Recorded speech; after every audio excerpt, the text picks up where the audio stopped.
Saya kasih judul The Christ Center Family, ya. Keluarga yang berpusatkan Kristus. Nah, ada ayat di sini yang perlu kita ingat. Ini perkataan Yosua. Yosua adalah pengganti Musa. Musa itu dipakai Tuhan memimpin orang Israel keluar dari Mesir, membelah laut Teberau. 40 tahun ada mana turun setiap pagi. Lalu ada burung puyuh, air keluar dari gunung batu, dan banyak mujizat yang dibuat. Tapi untuk masuk tanah Kanaan, tanah perjanjian, Tuhan pakai Yosua. Dan Yosua, Tuhan kasih pesan yang diulang beberapa kali. Yang pertama, jangan takut. Kenapa dibilang jangan takut? Karena Yosua udah ngelihat ini bangsa yang tegar tengkuk ini. Harusnya bisa masuk tanah perjanjian dari 40 tahun sebelumnya.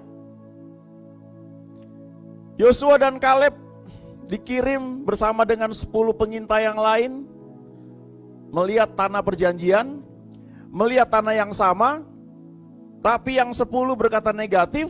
Hati-hati dengan perkataan negatif, hati-hati dengan berita negatif, ya. Saudara harus bisa memilah-milah. Sesuatu terjadi itu fakta, tapi bagaimana menyampaikannya, bagaimana cara melihatnya, itu tergantung spiritnya negatif atau positif. Ya, kalau ada gelas 50% terisi, orang yang positif bisa bilang, oh puji Tuhan masih ada setengah, tinggal ditambahin lagi, jadi penuh. Tapi kalau orang negatif bilang, wah tinggal setengah, dikit lagi habis deh. Nah, spiritnya hati-hati. Jadi Yosua tuh takut sebenarnya. Tuhan bilang jangan takut, aku menyertai engkau. Lalu Tuhan kasih tahu, jangan lupa memperkatakan kitab Taurat ini, tapi renungkan itu siang dan malam. Tujuannya supaya engkau bisa bertindak hati-hati sesuai dengan yang tertulis di dalamnya. Kalau engkau memperkatakan kitab Taurat Tuhan, merenungkannya siang dan malam, itu akan menjadi mindset engkau. Itu menguasai cara berpikir engkau. Itu akan mengatur bagaimana emosimu tuh bisa meledak atau tidak. Itu ada programnya, saudara. Saudara bangun pagi tiap hari jam berapapun ada programnya. Ya, itu bisa disetting. Ya. Jadi Tuhan kasih tahu sama Yosua, renungkan, perkatakan, nanti tindakanmu tuh akan terkontrol. Dan dengan demikian, engkau akan memperoleh good success. Perjalananmu akan berhasil, engkau akan beruntung. Lalu setelah Yosua memimpin orang Israel masuk tanah perjanjian, dia sudah tua. Kata-kata terakhir yang diucapkan salah satunya ini. Tetapi aku dan seisi rumahku, kami akan beribadah kepada Tuhan. Ini perkataan Yosua. Dari satu seperti pidato begitu. Ini penggalan kalimat yang saudara perlu ingat. Ya. Kalau saudara baca di Alkitab itu, setelah masuk tanah perjanjian, itu masih luas dan masih banyak yang belum diduduki. Jadi yang Tuhan berikan tuh luas sekali. Dan kalau saudara baca, Tuhan juga ngomong sama Yosua, engkau sudah tua, tapi negeri ini masih amat luas. Jadi sebenarnya yang Tuhan sediakan tuh buat kita itu luas sekali. Kalau kita ribut untuk hal-hal yang sepele, rugi sebenarnya. Sangat rugi. Karena yang Tuhan sediakan tuh besar sekali. Nah, jangan lupa tanah perjanjian, kan Alkitab dicatat untuk kita belajar kan? Tanah perjanjian itu bukan surga, itu surga di bumi. Ya, maksudnya surga di bumi itu janji yang Tuhan berikan. Kalau kita doakan doa Bapa kami yang di surga, dikuduskanlah namamu, datanglah kerajaanmu, jadilah kehendakmu di bumi seperti di surga. Yang dia rancangkan di surga itu yang baik semua. Nah, bagaimana terjadi di muka bumi ini? Tentu ada tuntunan dari Tuhan, ada bagian kita. Tapi itulah Kanaan, itu tanah perjanjian. Jadi Alkitab itu bukan hanya catatan sejarah, tapi pelajaran untuk kita. Tanah Kanaan itu adalah janji yang Tuhan berikan buat kita. Buat orang Israel dulu ribuan tahun yang lalu. Buat kita makna rohaninya adalah rencana Tuhan yang baik yang Dia sediakan buat kita. Jadi waktu Tuhan bilang sama Yosua, negeri ini masih luas, engkau sudah tua.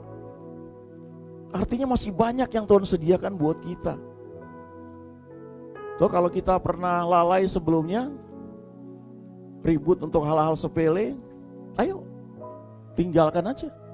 Sekarang mulai dengan sesuatu yang baru. Ini bulan Juli, ini minggu pertama. Ayo mulai lihat ke depan, jangan ribut lagi yang belakang. Ada seorang hamba Tuhan, ketika dia membagikan banyak prinsip-prinsip, lalu orang mungkin mikir begini, wah coba saya tahu dari dulu itu ya. Terus dia bilang begini, kapan waktu terbaik untuk menanam sebuah pohon untuk bisa menikmati buahnya? Jawabannya 20 tahun yang lalu. Tapi kan udah lewat. Kesempatan kedua, ya sekarang. Supaya nanti kamu bisa nuai. Jadi tanah perjanjian, waktu Yosua sudah tua, dan dia mau meninggal, ya, dia bilang begini, tetapi aku dan sisi rumahku, kami akan beribadah kepada Tuhan. Ini kepala rumah tangga yang memutuskan. Ya, idealnya begitu. Saudara berkeluarga, bagaimana bentuk keluarga saudara, itu kepala keluarga yang menentukan. Keputusan itu ada di kepala keluarga.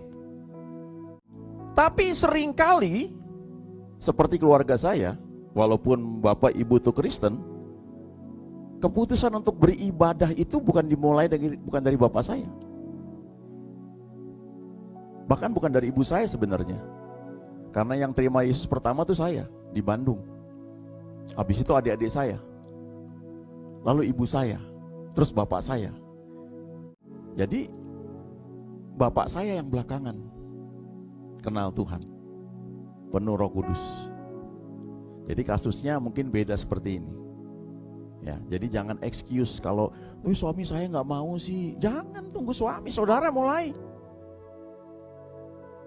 Habis orang tua saya nggak izinin sih Pak. Ya belajar hormati orang tua. Tapi siapa yang bisa melarang untuk kita berdoa? Nggak ada yang bisa melarang. Daniel bisa berdoa 3 kali sehari, memuji menyembah Tuhan, walaupun risikonya nyawa. Nah, kita perlu lihat slide berikutnya, ya. Ini ayat lengkapnya, Yosua 24 ayat 15. Tetapi jika kamu anggap tidak baik untuk beribadah kepada Tuhan, pilihlah pada hari ini kepada siapa kamu akan beribadah. Allah yang kepadanya nenek moyangmu beribadah di seberang sungai Efrat, atau Allah orang Amori yang negerinya kamu diami ini. Tetapi aku dan sisi rumahku, kami akan beribadah kepada Tuhan.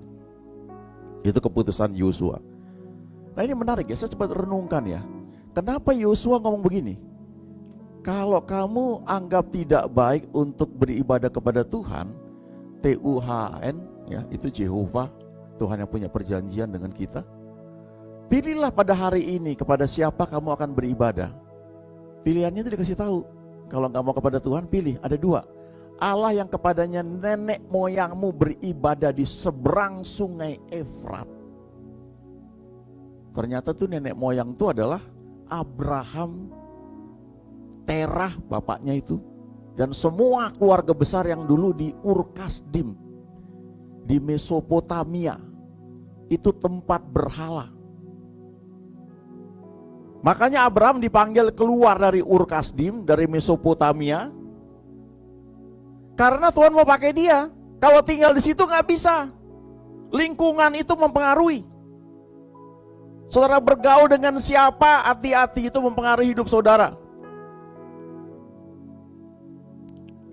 Ada video pendek saya kirim ke banyak teman itu ya.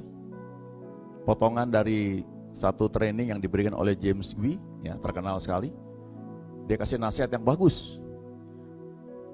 Ya, salesman senasib dilarang ngopi bareng.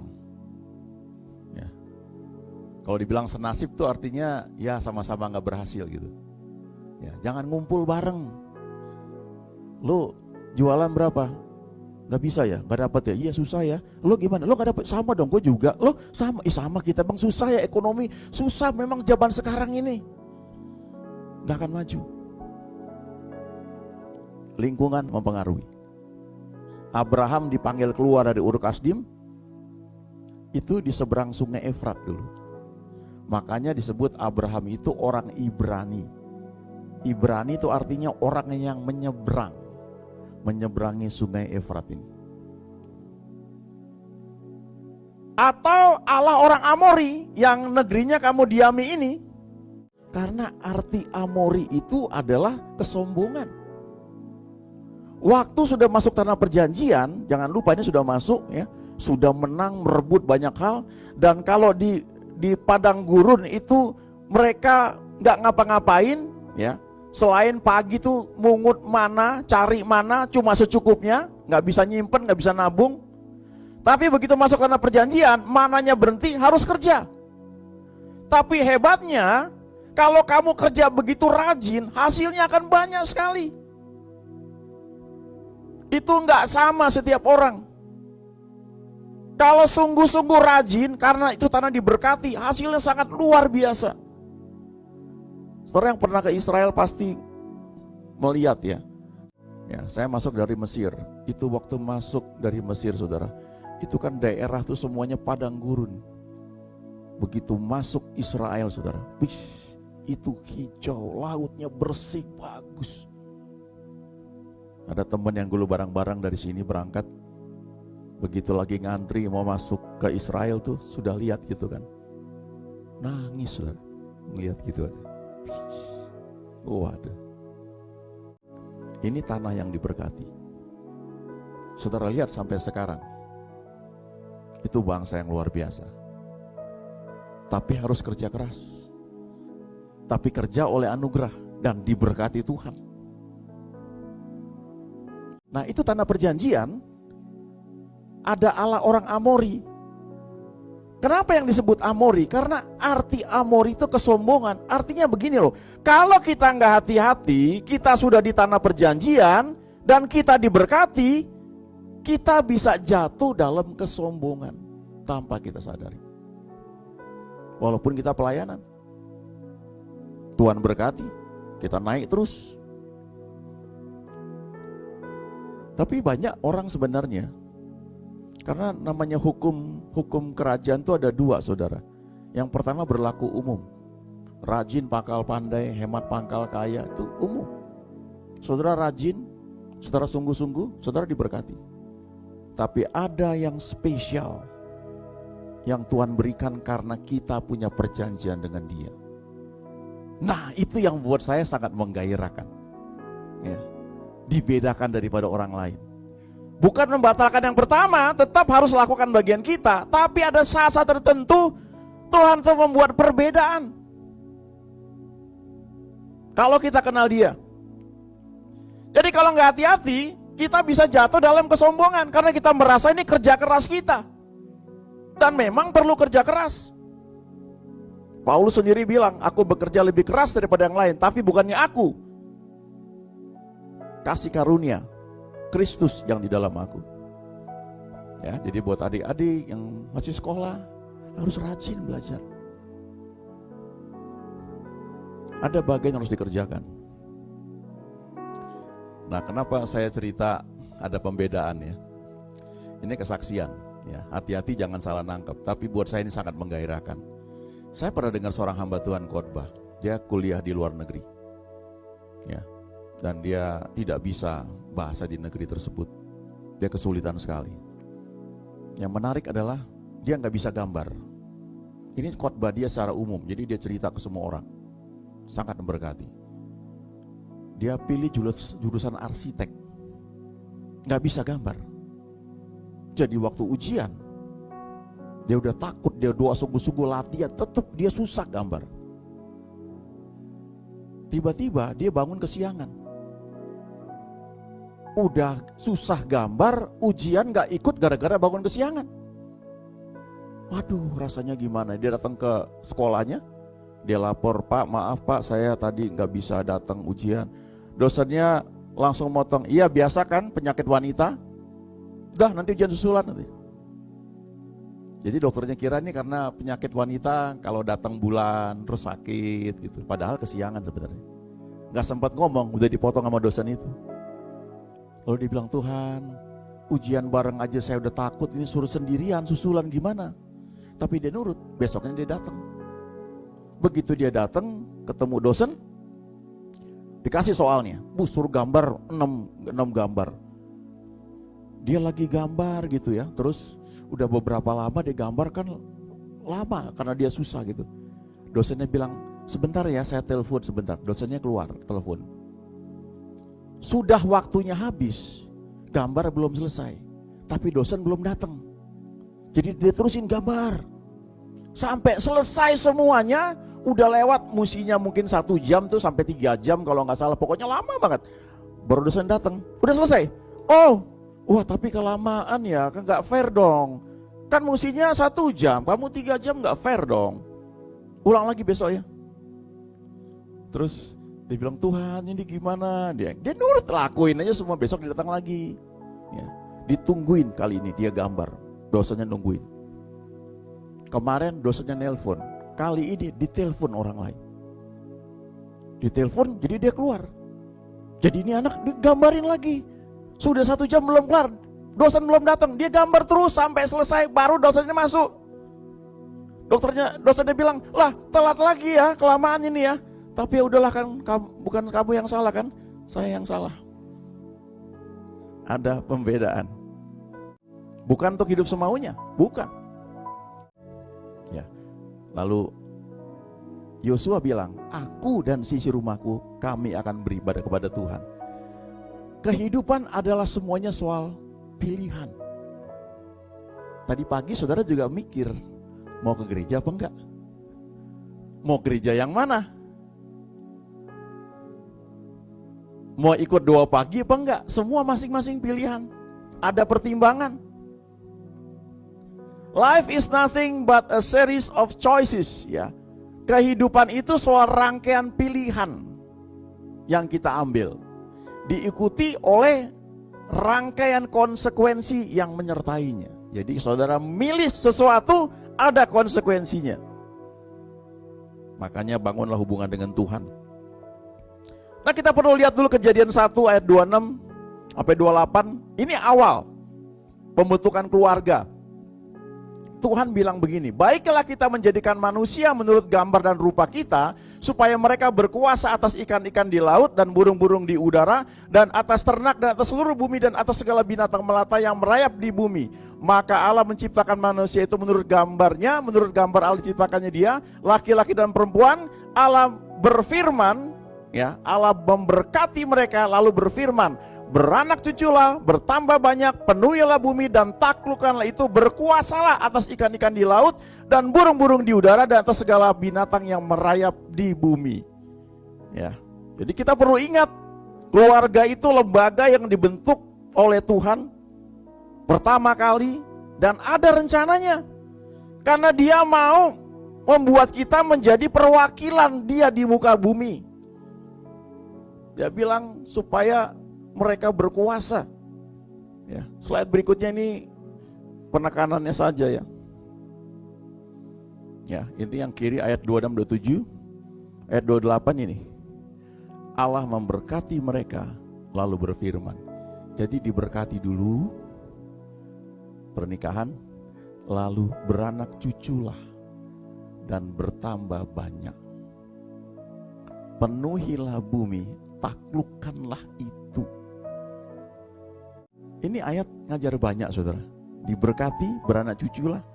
Jadi anak-anak kita Tuhan akan pakai di berbagai tempat sesuai dengan panggilan dan jadi berkat bagi banyak orang. Ya. Apalagi Kisah 1 ayat 8 menjadi saksi sampai ke ujung dunia. Jadi kalau anak-anak saudara sekarang sengaja atau tidak sengaja tiba-tiba senang berbagai bahasa, sangat mungkin itu salah satu tanda penggenapan janji yang Tuhan berikan akan menjadi saksi di seluruh dunia. Nah, sekarang bagaimana prakteknya? Ini hal praktis sekali. Slide terakhir, ya. Ini gambaran mengenai keluarga yang dibangun kerohaniannya supaya kuat di dalam Tuhan. Kalau saudara lihat Ade Rai, badannya sangat keren, ya, luar biasa. Jangan lupa itu tidak semalam jadinya, saudara.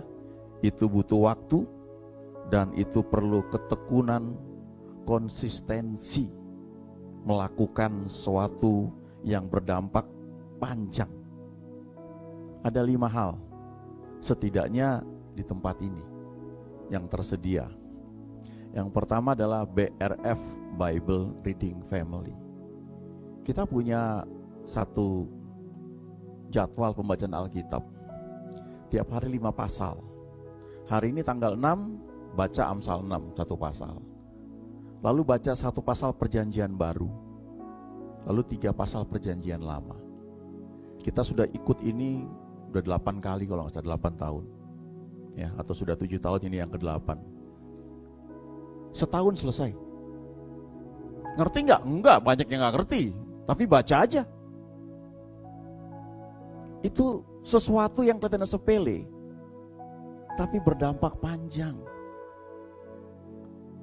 Saudara nggak bisa bayar orang lain untuk bacain buat saudara, nggak bisa. Saudara masing-masing. Itu sama kayak saudara bayar seorang trainer datang ke rumah, dilatih. Saudara mesti kerjakan olahraganya. BRF, yang kedua early morning prayer. Nah, sebagian teman-teman di sini ikut doa pagi. Ini nggak dipaksakan. Ya, setiap Senin sampai Jumat kita ada doa pagi. Ya, saya sejak beberapa tahun yang lalu ya digerakkan buat itu. Sampai sekarang saya buat ya 4:30 sampai jam 5. Saudara akan dipertajam telinga saudara untuk mendengar Tuhan. Nggak harus ikut yang ini juga, yang lain juga banyak. Di YouTube tuh banyak sekali. Yang penting saudara secara pribadi punya waktu untuk bangun pagi dan berdoa. 2 hal ini, firman dan doa, itu nggak bisa ditinggalkan. Saudara diurapi sama hamba Tuhan, didoakan terjadi mujizat sembuh. Yang 2 ini nggak bisa ditinggalkan, tetap harus ada. Saya buat itu di rumah. Apalagi waktu pandemi tiap hari. Kalau sekarang ya sudah di cuma Senin sama Jumat, itu pun kadang-kadang waktunya agak ngepas. Ya. Tapi anak-anak di pelayanan juga diharuskan. Ya. Orang tua harus mengajarkan itu. Lalu 3 ini learning session ya. Untuk belajar sesuatu. Kan kalau kita baca Alkitab kan banyak kita nggak ngerti kan. Baca aja. Tapi kita perlu mendengar teaching dari banyak orang. Ya.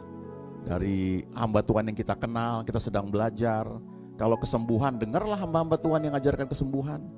Jangan dengar hamba Tuhan yang ngajar mengenai akhir zaman misalnya kalau saudara butuh kesembuhan. Salah obat itu. Ya. Tapi bukan nggak perlu akhir zaman, perlu, saya juga belajar. Tapi tergantung kebutuhannya apa, fokusnya di mana. Sedang kesulitan, masalah ekonomi, belajar dari hamba Tuhan yang sudah terobos itu. Ada prinsip-prinsip memberi akan menuai, lalu apa yang harus dilakukan? Saya selalu ingat Daud mengembalakan 2-3 ekor domba dengan setia. Ya. Tuhan percayakan.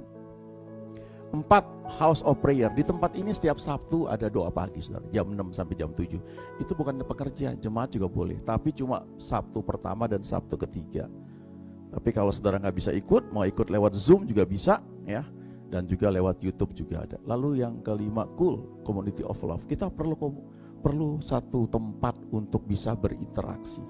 Nah, ini membentuk kita menjadi orang-orang yang kenal Tuhan, pribadi yang kuat, keluarga yang kuat. Nah, hal praktisnya kita punya WhatsApp group Newton Family. Ada banyak pengumuman. Kadang-kadang saya kirim renungan-renungan atau Misalnya yang tadi pagi saya kirim itu, yang saya bagikan minggu lalu, yang ada seorang janda dengan 2 anak, gak tahu harus makan apa untuk malam Thanksgiving. Lalu tiba-tiba diundang makan oleh seorang ibu di apartemen di lantai bawah. Ngobrol kira-kira 1,5 jam, merasakan sangat homey. Pulang bawa stok makanan banyak sekali untuk seminggu. Besoknya dia mau balikin itu piring semua ke bawah, dia cek apartemennya kosong, gelap. Dia pergi ke manajer tanya, di mana ibu-ibu tua yang ada tinggal di bawah itu? Manajernya bingung. Itu sudah 10-12 minggu kosong. Lalu dia bilang, saya baru makan kemarin bareng dia Thanksgiving dinner. Manajernya melongo, are you okay? Dan tiba-tiba dia sadar dia baru mengalami mujizat. Saya kirim itu ke banyak teman, juga ke grup ini. Saya kirim ke banyak teman, mereka kaget lihat itu. Mujizat tetap ada sampai saat ini, saudara. Pelayanan itu untuk membangun orang. Fokus utamanya adalah kita mau membangun orang. Dengan sendirinya pelayanan akan berkembang.